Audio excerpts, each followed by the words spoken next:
Na quarta-feira, 3 civis terão morrido na sequência de ataques russos à Ucrânia, numa altura em que Moscou continua a enfrentar uma crise de combustível devido aos ataques ucranianos contra infraestruturas petrolíferas. Segundo a Força Aérea da Ucrânia, 17 drones atingiram alvos em 16 localidades distintas. Estes ataques ocorrem no momento em que a Rússia desacelera os bombardeamentos com mísseis e drones. De acordo com uma análise de dados, os ataques com drones diminuíram 29% e com mísseis registraram uma queda de 15% face ao mês anterior. Por sua vez, a Ucrânia intensificou as operações contra instalações militares e petrolíferas em território russo. Também na quarta-feira, Volodymyr Zelensky declarou que as forças ucranianas voltaram a atingir a principal refinaria de petróleo da Rússia, em Ufa, pela segunda vez em apenas uma semana.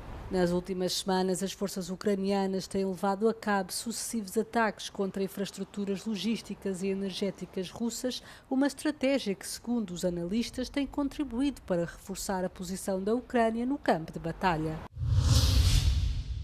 A crise de combustível sem precedentes para a Rússia tornou palpáveis para os cidadãos comuns as consequências da invasão russa da Ucrânia. Os ataques ucranianos, que já se prolongam há vários meses, estão a provocar incêndios em refinarias de petróleo e perturbações no abastecimento de combustível em todo o país.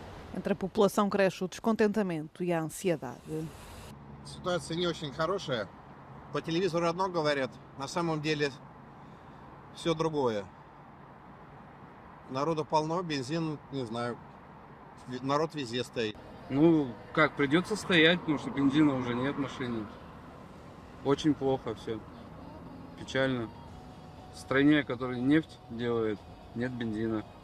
Как так может быть? O presidente russo Vladimir Putin reconheceu o problema, mas insiste que a escassez de combustível não é crítica. Chris Weaver, diretor da empresa de consultoria Macro Advisory, acredita que foi retirada cerca de 1/3 da capacidade de refinação de petróleo da Rússia. It comes at a very, critical time for the Russian economy, in that the agriculture season, particularly the harvest season, is now kind of starting to ratchet up.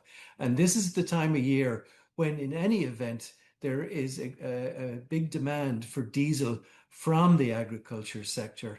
Em junho, o volume de petróleo bruto refinado para a produção de combustível no país caiu 25% em comparação com o ano passado, atingindo o nível mais baixo em mais de 2 décadas. O número de mortos resultante dos sismos que atingiram o norte da Venezuela na semana passada ascendeu a 1943, de acordo com as autoridades. Há ainda registro de mais de 10 mil feridos e de cerca de 28 mil pessoas a receber cuidados em hospitais ou em acampamentos temporários, segundo informou Jorge Rodrigues, presidente da Assembleia Nacional do país. Entretanto, os venezuelanos têm-se mobilizado em larga escala para oferecer a sua ajuda no terreno. Quisiéramos ir al área de rescate, de poder seguir esperando a los que aún estén con vida. Sin embargo, también hay un gran trabajo en el área de patología y en el ayudar a las personas que están buscando a sus desaparecidos a que por lo menos los identifiquen y tengan sus cuerpos para que reciban dignidad también para sepultarlos. Já a diplomacia portuguesa reportou até agora um total de 71 mortos entre cidadãos nacionais e luso-descendentes. Existem ainda outros 71 desaparecidos. A 24 de junho, 2 sismos consecutivos de magnitude 7,2 e 7,5 causaram destruição generalizada, com a ONU a estimar dezenas de milhares de desaparecidos. E até terça-feira, mais de 6.450 pessoas foram encontradas com vida, tendo outras 13.500 conseguido escapar por conta própria. A Unicef estima que cerca de 1,8 milhões de pessoas, das quais perto de 700 mil crianças, precisam de ajuda humanitária no país. Em França, após uma onda de calor sem precedentes que provocou cerca de 1.000 mortes a mais do que o habitual no país, os hospitais preparam-se para uma nova vaga prevista para a próxima semana.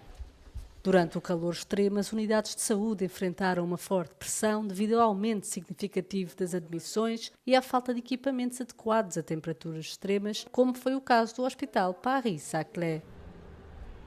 It's been a horrible week for the whole staff of the hospital, not only for nurses and physicians, but everyone who's working at the hospital was working on 24 hours a day basis, because we had to find new solutions in a very short delay. We thought we were ready, we were not actually. We already earned some lessons from the event. Também foram requisitadas macas de duche habitualmente utilizadas para a higiene de pessoas com incapacidade física. On en a récupéré pour la canicule, s'il y a besoin, tout à fait. Comme la baignoire on a récupéré aussi pour le SMUR, on met des glaçons dedans, d'accord, on met le patient dedans qui est en hyperthermie. Sébastien Lecornu anunciou um investimento de 100 milhões de euros a partir deste verão, destinado aos estabelecimentos de saúde mais expostos ao calor. O primeiro-ministro francês prometeu ainda 30 mil aparelhos de ar-condicionado, estando as primeiras entregas previstas para o início da próxima semana. O Partido Ecologista considera estas medidas demasiado tardias e prevê apresentar em breve uma moção de censura contra o governo.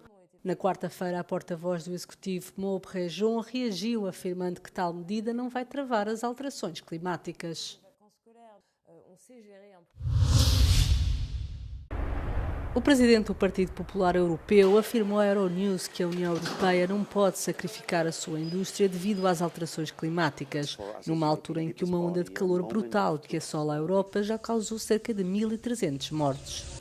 Nos últimos anos, numa tentativa de dar prioridade à competitividade, o PPE reverteu partes do Pacto Verde. Este é um conjunto de políticas concebido para alcançar emissões líquidas nulas de gases com efeito de estufa em toda a União Europeia até 2050. My party is Ursula von der Leyen party. My party is the party who did the Green Deal in the last mandate, and we fully support the Green Deal. It's our responsibility in today's world to deliver on these aspects.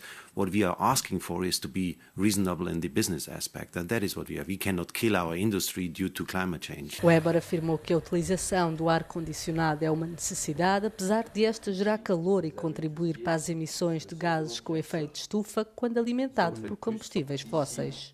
It's a necessity, no doubt about this. In former times it was no question at all that we need heating in the north of Europe because it's colder there. There's no question. And today, if climate change, if hotter temperatures are arriving, we need also air conditioning. No que diz respeito à migração, Weber criticou duramente o plano do governo espanhol de regularizar os migrantes em situação irregular, que recebeu mais de 1 milhão de pedidos. O líder do PPE defendeu ainda a legislação europeia que permite a criação de centros de regresso para migrantes em situação irregular fora do bloco comunitário. As temperaturas globais da superfície do mar atingiram recordes para esta época do ano, fornecendo a mais recente indicação clara de que os oceanos estão a entrar no que os cientistas descrevem como território inexplorado. No dia 21 de junho, a temperatura média global dos oceanos atingiu um valor sem precedentes de 21 graus. Esta nova leitura supera oficialmente os recordes anteriores, estabelecidos em 2023 e 2024 em 0,1 graus. Uma margem que pode parecer pequena, mas que pode causar graves estragos nos frágeis ecossistemas marinhos. O diretor do Copérnicos, Carlo Bontempo, alertou que as condições atuais provavelmente indicam o início de uma nova fase volátil, com mais registros de temperatura previstos para cair nos próximos meses. Os climatologistas enfatizam que a crise subjacente ao aquecimento dos oceanos continuará a piorar até que o consumo global de combustíveis fósseis seja interrompido. O aumento das temperaturas marinhas faz eco de recentes projeções das Nações Unidas, que encontraram uma probabilidade de 91% de que pelo menos um dos próximos 5 anos excederá o limiar crítico do aquecimento global de 1,5 graus. Os impactos reais de um oceano mais quente estendem-se muito além da costa, já que as águas aquecidas aumentam rapidamente as taxas de evaporação e alimentam o ambiente com energia extra, desencadeando chuvas intensas, inundações repentinas e ondas de calor severas em terras próximas. À medida que os investigadores do Copérnicos continuam a monitorizar o fenómeno, os especialistas alertam que muitas das principais cidades mundiais permanecem completamente impreparadas para a escala sem precedentes de eventos climáticos extremos provocados por condições marítimas em mudança. Até 9 horas de espera e mais de 75 mil pessoas na fila. Arrancaram na quarta-feira, dia 1 de julho, as reservas para a exposição londrina da tapeçaria de Bayeux. O Museu Britânico, que irá acolher a obra têxtil, tinha avisado que o seu site iria certamente estar muito sobrecarregado. E tinha razão. Pelas 11 horas, quando abriu o período de reservas, já havia mais de 10.000 pessoas na fila eletrónica. É a primeira vez em 1000 anos que a tapeçaria é exibida num museu estrangeiro e apenas a terceira vez que sai do local de exposição habitual na Normandia. A peça retrata a conquista normanda de Inglaterra em 1066 por Guilherme o Conquistador. O público poderá admirar a tapeçaria de Bayeux no Museu Britânico de setembro de 2026 a julho de 2027. O Canadá vai participar no Festival Eurovisão da Canção já no próximo ano, tornando-se no primeiro novo país a aderir ao concurso desde a Austrália em 2015. A CBC Radio Canada tornou-se membro de pleno direito da União Europeia de Radiodifusão, o que significa que está agora habilitada a participar no concurso. A estreia acontece nas meias finais do evento, que irá decorrer na Bulgária. O diretor do festival congratulou-se com a decisão, afirmando que o país tem uma longa relação com o evento. O Canadá é um dos países que mais acompanha o concurso entre as nações não participantes. Na última edição, que decorreu em maio em Viena, o Canadá ficou entre os 3 primeiros países que mais votaram, integrados na categoria de resto do mundo. Os fãs canadianos também estiveram entre os maiores compradores de bilhetes fora da Europa para os eventos ao vivo. A emissora canadiana irá informar ainda este ano sobre os detalhes da seleção interna que irá escolher a canção a enviar para a Bulgária.